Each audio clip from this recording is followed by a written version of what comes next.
Welcome to the Shift Your Story, Change Your Life podcast. I'm Allie Rose, certified clinical hypnotherapist and subconscious success coach. I help my clients stop self-sabotage and feel safe to create more wealth, worth, and wellness from within.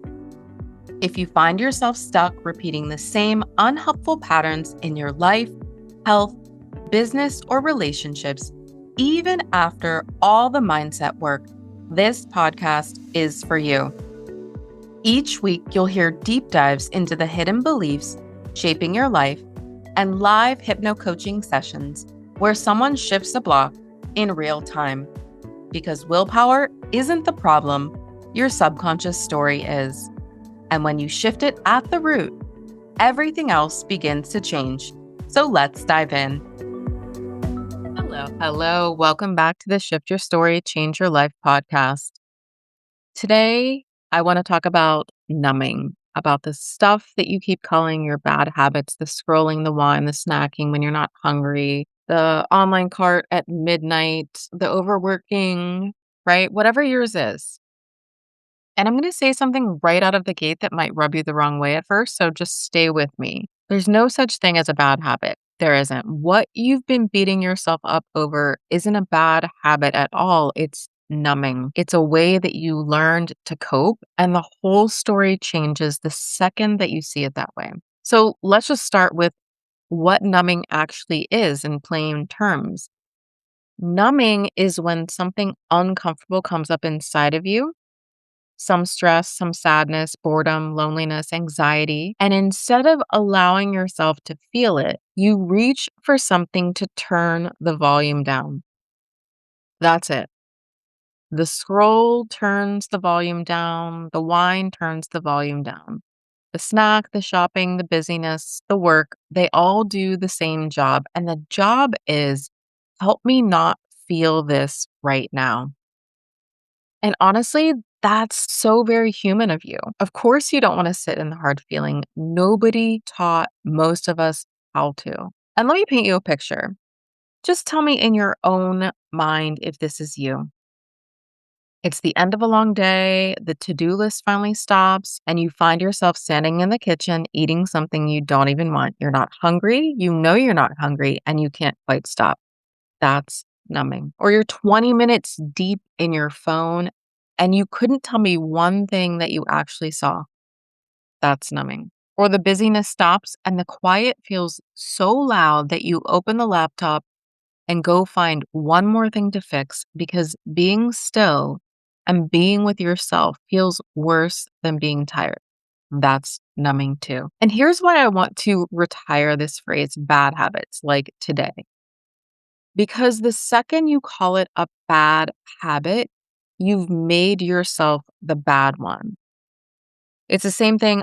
I don't like saying bad emotions because I don't believe that any emotions are bad. I believe that emotions are messengers. They can be uncomfortable, but I don't think that they are bad because they're carrying you a message in the same way that I feel like your habits are sending you a message. Because what's going on is that somewhere along the way, you were in something that felt like too much and you found something that helped you get through it.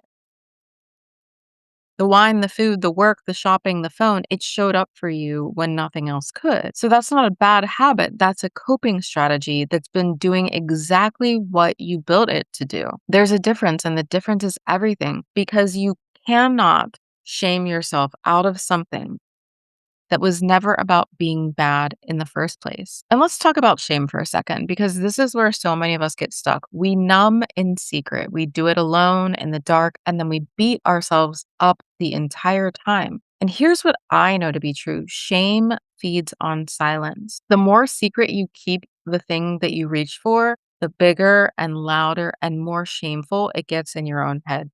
So part of why I'm saying all this out loud is to turn the lights on. It's like the monster under the bed. It disappears whenever you turn the lights on because you're not the only one. You're so not the only one. Every single person you know is numbing something, even the ones who look the most put together.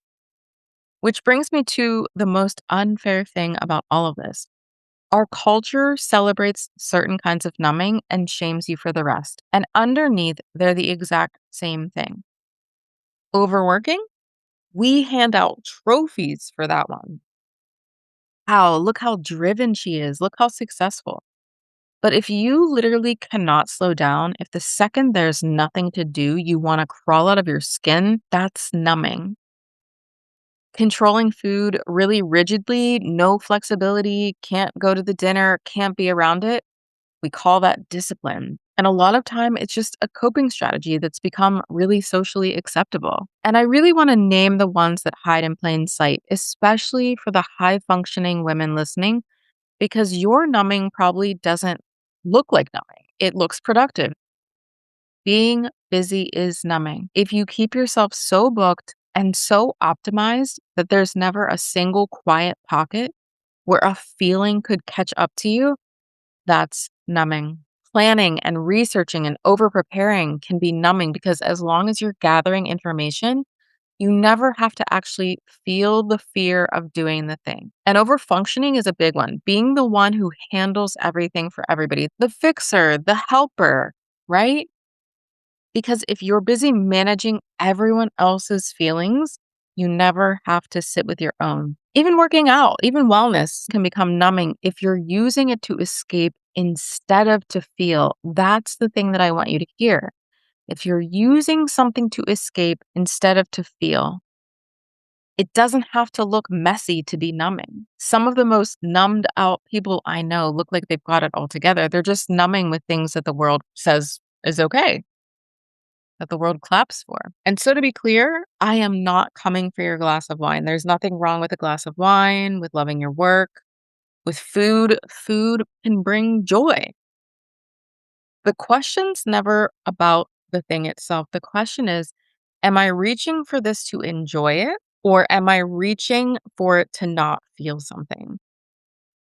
Because when it's the second one, the numbing is just delaying your healing. That's all it's doing. It's pressing pause on the very thing that you actually need to move through.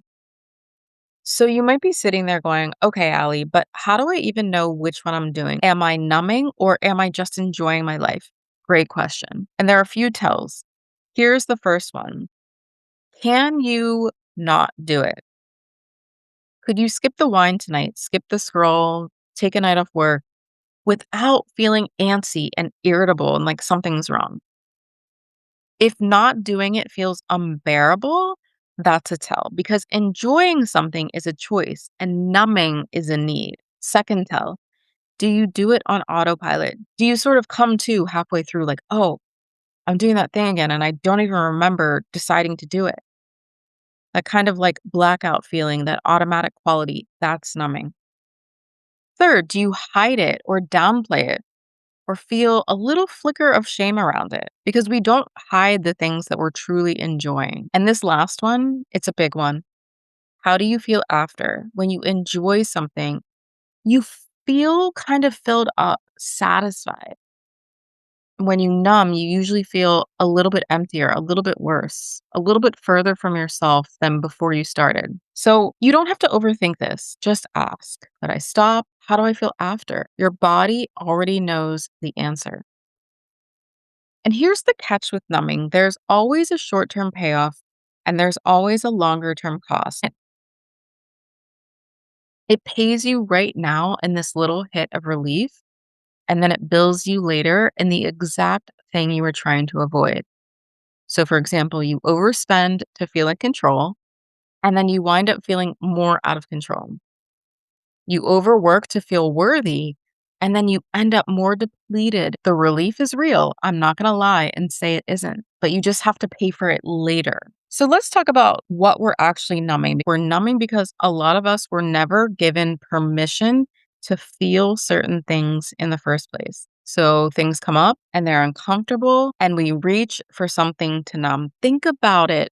So many women were taught that anger isn't ladylike, so we swallow it and we pour a glass of wine instead. We numb loneliness because admitting that we're lonely feels like admitting that we're unlovable. We numb grief because we think we should be over it by now. We numb the discomfort of being alone with ourselves with no input and no task. And underneath a lot of it for so many of us is this fear that if we stop performing and producing and doing for 1 second, we'd find out that we're not actually enough. So we stay busy, we stay numb because the busy feels more bearable than the question. I get it. I've lived it. But I promise you, the feeling that you're running from is never as big as the energy that it takes to keep running. And I know this one personally, so let me be honest with you for a second. My numbing of choice was overworking, hands down. If I was producing, I felt safe. That was the math. And right beside it was good old perfectionism, because if I could make it perfect, then I got to control how I was seen. And then overspending, which is sneaky because in the moment, it gave me this hit of control when I felt powerless. And then it left me feeling way more out of control than before I started. Same trap every time. A little relief, a bigger bill to pay in the long run.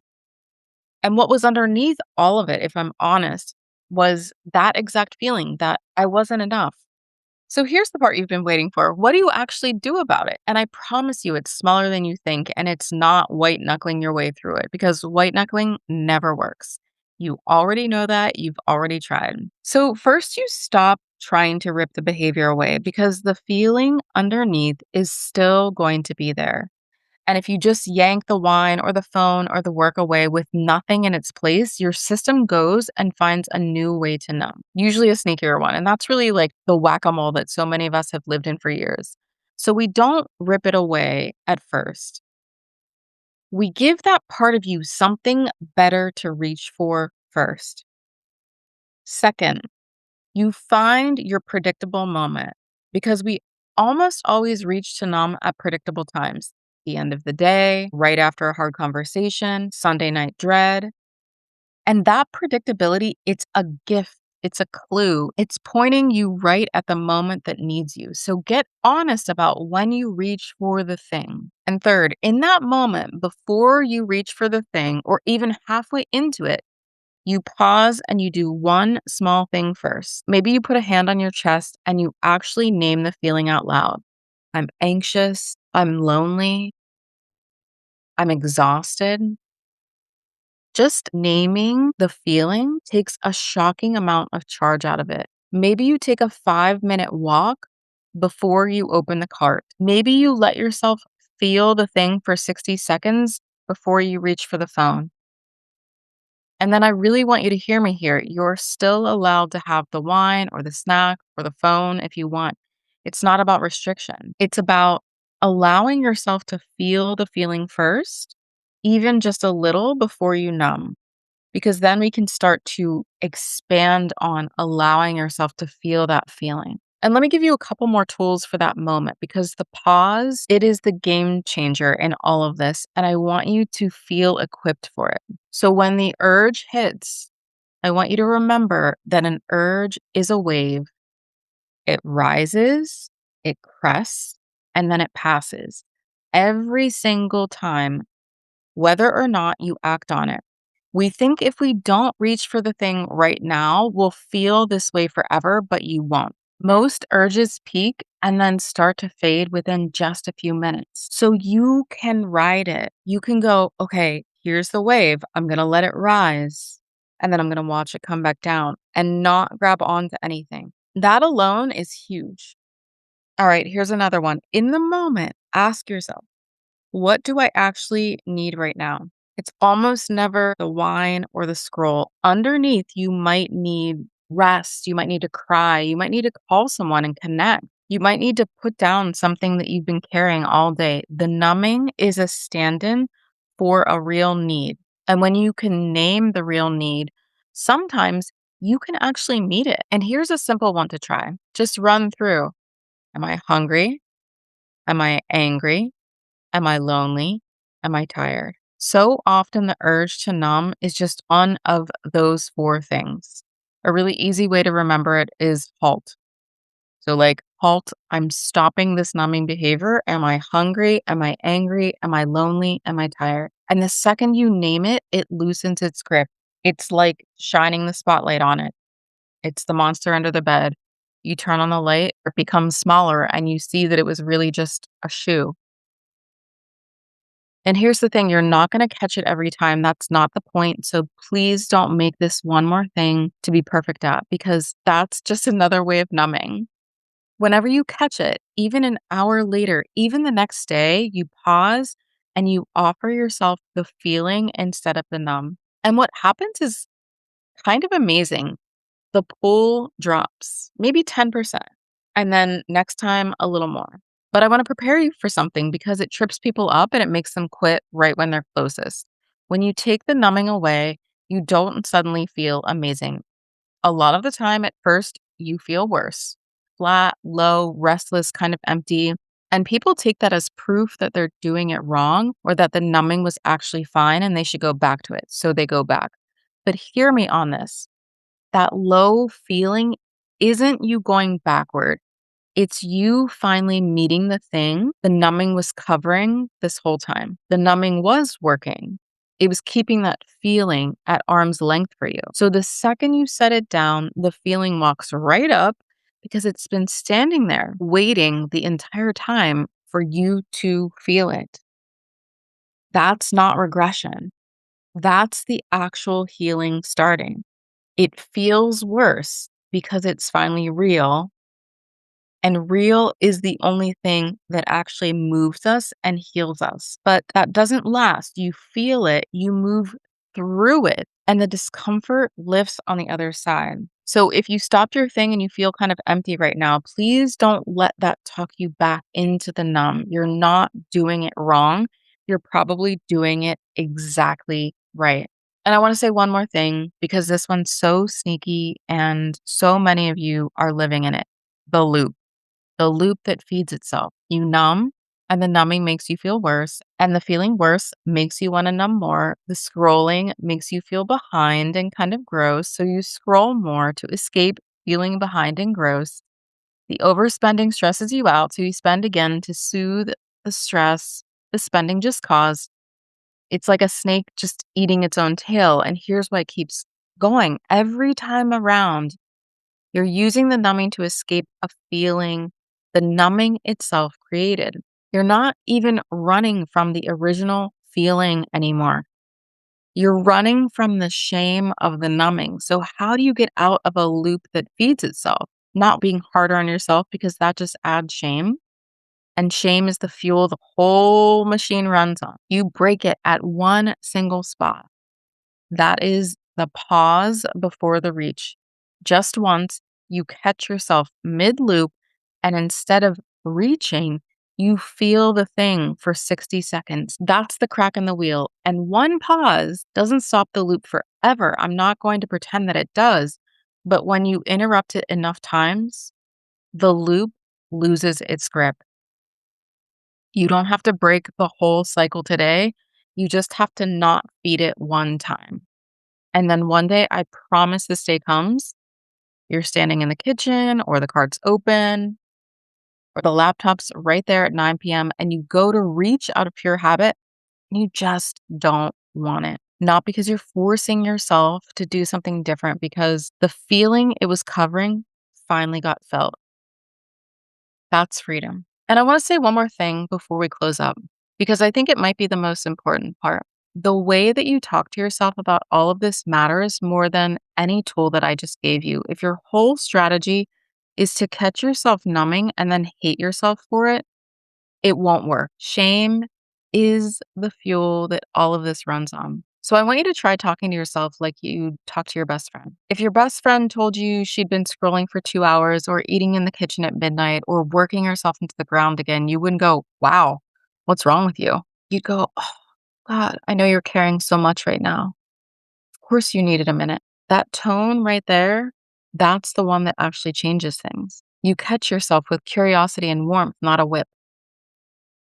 Because the goal is to become the person who doesn't need to numb as much because you finally let yourself feel. So, before we close up, I want you to sit with these questions for a second.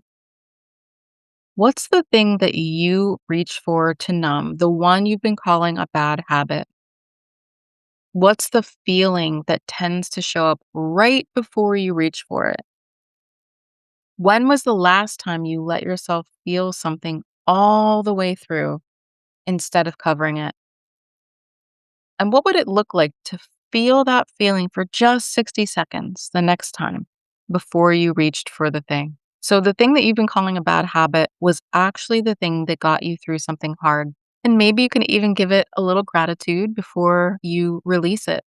Not a beatdown, a little gratitude. You don't have to strong arm your way out of it. You just have to start slowly, one pause at a time, feeling the things you've been working so hard not to feel. And I know that you can do it. I know that you can. If this episode resonated with you today, I want you to send it to a friend, the one in your life who's been beating themselves up over a bad habit that was never bad in the first place. And if you want to go deeper with this, if you want a community of support of people who are practicing the pause, shifting their stories one small change at a time, this is exactly the work that we do inside Mind Shifts and Momentum Why One Small Change membership. I would love to have you join us there. You can come and join us for 7 days for free. You can try it out. You can look around. You can see if you like the people inside. You can come to a hypno coaching session. See if it's for you. We'd love to have you there. You can head to mindshiftsandmomentum.com or click the link in the show notes to join us. I hope that this was helpful, and I'm sending you so much love and gratitude. Until next time. Bye. Thank you so much for joining us today for this episode of the Shift Your Story, Change Your Life podcast. If today's conversation sparked something in you, I'd love to hear about it. Feel free to send me a message on social media. I'm at the Allie Rose on both Facebook and Instagram. And if you want to be coached on a future episode or explore what it would look like to work with me one-on-one, head over to shiftyourstorypodcast.com. And if you never want to miss an episode, make sure to subscribe and leave a rating and review. It helps more people find this work. Until next time, keep shifting, keep growing, and most importantly, I want you to remember that your story isn't set in stone. You always have the power to shift it.